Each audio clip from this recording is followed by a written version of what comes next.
আসসালামু আলাইকুম। শুভ সকাল। সবাইকে স্বাগত জানিয়ে শুরু করছি আজকের লিড নিউজ। সঙ্গে আছি আমি মাহবুবুর রহমান ইমন। আমাদের আজকের লিড নিউজের শিরোনাম, শিক্ষার মান নিয়ে চরম অসন্তোষ অভিভাবকদের। আজকের লিড নিউজটি লিখেছেন রকিবুল হক। চলুন দর্শক, লিড নিউজটির বিস্তারিত পড়ে শোনাই। রাজধানীবাসী সহ দেশের সরকারি বেসরকারি অধিকাংশ স্কুলে শ্রেণীকক্ষের পাঠদানের মান নিয়ে শিক্ষার্থী ও অভিভাবকদের মধ্যে তীব্র অসন্তোষ বিরাজ করছে। অভিযোগ রয়েছে, অনেক শিক্ষক নিয়মিত ও কার্যকরভাবে ক্লাস নেন না, নানা অজুহাতে শ্রেণীকক্ষে অনুপস্থিত থাকা কিংবা দায়সারাভাবে পাঠদান করে শুধু সিলেবাস শেষ করার প্রবণতা বাড়ছে।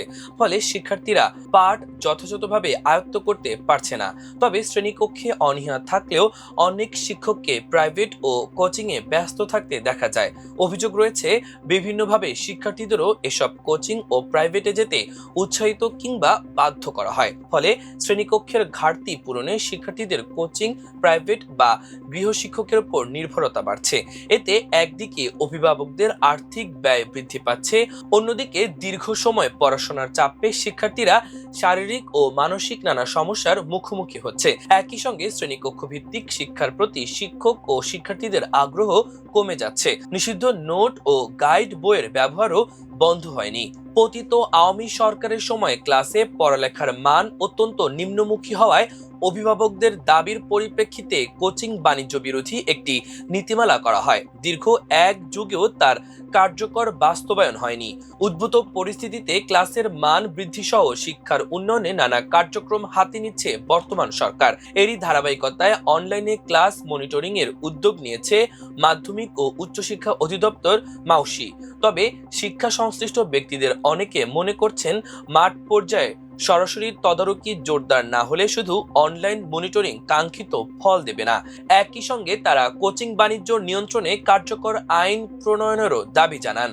শিক্ষা বিশেষজ্ঞদের মতে, শ্রেণীকক্ষে মানসম্মত পাঠদানের অভাব, শিক্ষার্থীর তুলনায় শিক্ষক সংকট, শিক্ষক শিক্ষার্থীর দূরত্ব, অবকাঠামোগত সীমাবদ্ধতা এবং অপর্যাপ্ত বাজেট, এসব কারণে শিক্ষার মান ক্ষতিগ্রস্ত হচ্ছে। পরিকল্পনা কমিশনের 2021 সালের সরকারি উচ্চ মাধ্যমিক বিদ্যালয়ের শিক্ষার মান, চাহিদা এবং শিক্ষা প্রদানের মধ্যে শূন্যতা শীর্ষক জরিপে দেখা যায়, সরকারি উচ্চ মাধ্যমিক বিদ্যালয়ের প্রায় 40% শিক্ষার্থী প্রয়োজনীয় শিক্ষা ও সংশ্লিষ্ট সেবা থেকে বঞ্চিত। প্রত্যাশিত মানের শিক্ষা না পেয়ে শিক্ষার্থীদের বড় একটি অংশ কোচিং সেন্টারের উপর নির্ভরশীল হয়ে পড়ছে। চড়া মূল্যে কোচিং সেন্টার থেকে শিক্ষা কিনছে তারা, কিন্তু সেখানেও মানসম্পন্ন শিক্ষার অভাব রয়েছে।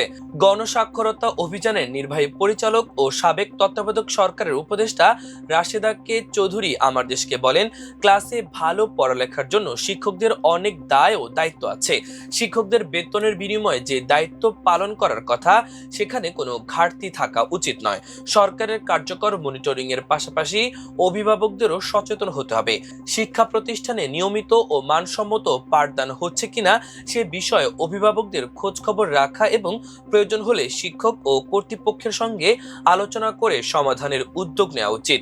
রাজধানীর ভিকারুননিসা নুন school and college, Manipur school and college, Tejgaon সরকারি হাই স্কুল, আজিমপুর সরকারি গার্লস স্কুল অ্যান্ড কলেজ সহ দেশের বিভিন্ন সরকারি বেসরকারি শিক্ষা প্রতিষ্ঠানের শিক্ষার্থী ও অভিভাবকদের বক্তব্যে একই ধরনের অভিযোগ উঠে এসেছে। যদিও বিশেষায়িত ও কিছু ইংলিশ মিডিয়াম স্কুলে তুলনামূলকভাবে পাঠদানের মান ভালো বলে জানা গেছে।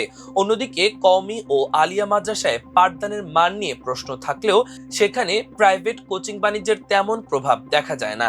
ভিকারুননিসা নুন স্কুল অ্যান্ড কলেজের পড়ালেখার মান ও অনুপস্থিতির কারণে জরিমানা আদায়ের সমালোচনা করে সারওয়ার খান কাউসার নামের এক অভিভাবক সামাজিক যোগাযোগ মাধ্যমে লিখেছেন, এমন দিনই বিরল যেদিন সব ক্লাস হয়, শিক্ষক দেরিতে আসেন, নানা অজুহাতে ক্লাসের সময় নষ্ট হয়, কখনো ক্লাসই বাতিল হয়ে যায়।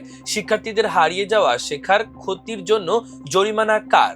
খুলনার একটি স্বনামধন্য স্কুলের 10ম শ্রেণীর এক শিক্ষার্থীর অভিভাবক বলেন, শিক্ষকরা শ্রেণীকক্ষের চেয়ে বাইরে প্রাইভেট পড়াতে বেশি আগ্রহী। ক্লাসে তড়িঘড়ি করে সিলেবাস শেষ হলেও শিক্ষার্থীরা তা আয়ত্ত করতে পারে না। ফলে তাদের জন্য প্রাইভেট কোচিং বা হাউস টিউটর জরুরি হয়ে পড়ে। তেজগাঁও সরকারি হাই স্কুলের তৃতীয় শ্রেণীর এক শিক্ষার্থীর অভিভাবকের ভাষ্য, স্কুলে নামমাত্র ক্লাস হয়, পড়ালেখা সব নিজ উদ্যোগেই করতে হয়। এক্ষেত্রে শিক্ষকদের কাছে সন্তানদের প্রাইভেট পড়াতে অনেকটা বাধ্য হন অভিভাবকরা। কোচিং বাণিজ্যের দৌরাত্ম্য বন্ধে 2011 সালে হাইকোর্টে একটি রিট করেন অভিভাবক ঐক্য ফোরামের সভাপতি বীর মুক্তিযোদ্ধা জিয়াউল কবির দুলু। ওই রিটের পরিপ্রেক্ষিতে 2012 সালে শিক্ষা প্রতিষ্ঠানে শিক্ষকদের কোচিং বাণিজ্য বন্ধ নীতিমালা করে সরকার। নীতিমালায় সরকারি ও বেসরকারি শিক্ষা প্রতিষ্ঠানের শিক্ষকরা নিজ প্রতিষ্ঠানে শিক্ষার্থীদের কোচিং বা প্রাইভেট পড়াতে পারবেন না বলে উল্লেখ করা হয়।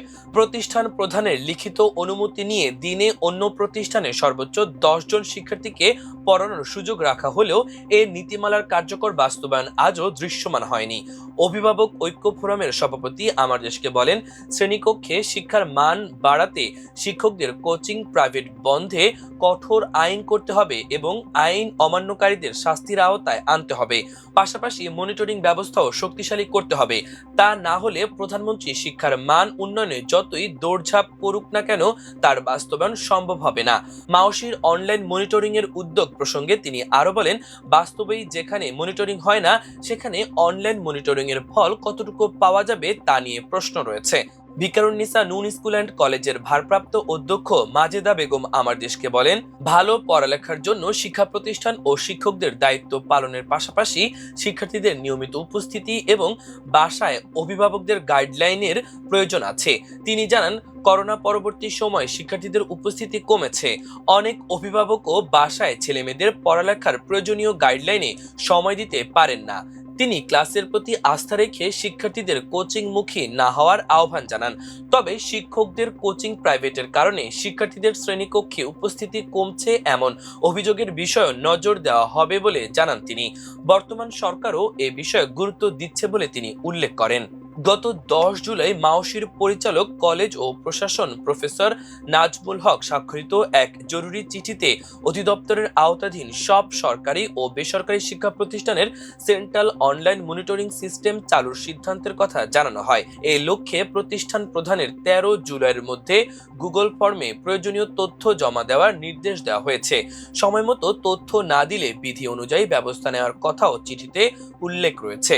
এই বিষয়ে তিনি আমার দেশকে বলেন, প্রধানমন্ত্রীর নির্বাচনী প্রতিশ্রুতি অনুযায়ী শিক্ষার মান উন্নয়নে বিভিন্ন কার্যক্রম বাস্তবায়ন শুরু করেছে শিক্ষা মন্ত্রণালয়। এরই অংশ হিসেবে ক্লাস অনলাইন মনিটরিং এর এই উদ্যোগ নেওয়া হয়েছে। এছাড়া জেলা উপজেলা শিক্ষা অফিস কর্মকর্তাদেরও সক্রিয় করা সহ নানা পদক্ষেপ নেওয়া হচ্ছে বলে তিনি উল্লেখ করেন।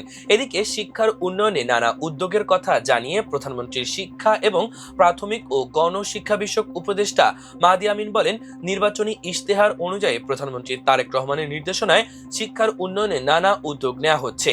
ইতোমধ্যে বাজেটে শিক্ষার জিডিপির 2% বরাদ্দ দেওয়া হয়েছে। আনন্দময় শিক্ষার জন্য কারিকুলাম পরিমার্জন, শিক্ষক প্রশিক্ষণ, ক্রীড়া ও সংস্কৃতি বিষয়ক 2টি বই অন্তর্ভুক্ত করা হচ্ছে। তিনি আরো বলেন, শিক্ষা খাতে সমস্যা দীর্ঘদিনের আর আমাদের পরিকল্পনা 5 বছরের। তাই সব সমস্যার সমাধান বা সব উন্নয়ন একবারে সম্ভব নয়। এজন্য আমরা স্বল্প, মধ্য ও দীর্ঘমেয়াদী পরিকল্পনা গ্রহণ ও তা বাস্তবায়নের দিকে এগোচ্ছি। এদিকে প্রাথমিক ও মাধ্যমিক পর্যায়ের শিক্ষকদের প্রশিক্ষণ দেওয়ার পাশাপাশি পর্যায়ক্রমে সম্মানী বাড়ানোর ঘোষণা দিয়েছেন প্রধানমন্ত্রী তারেক রহমান।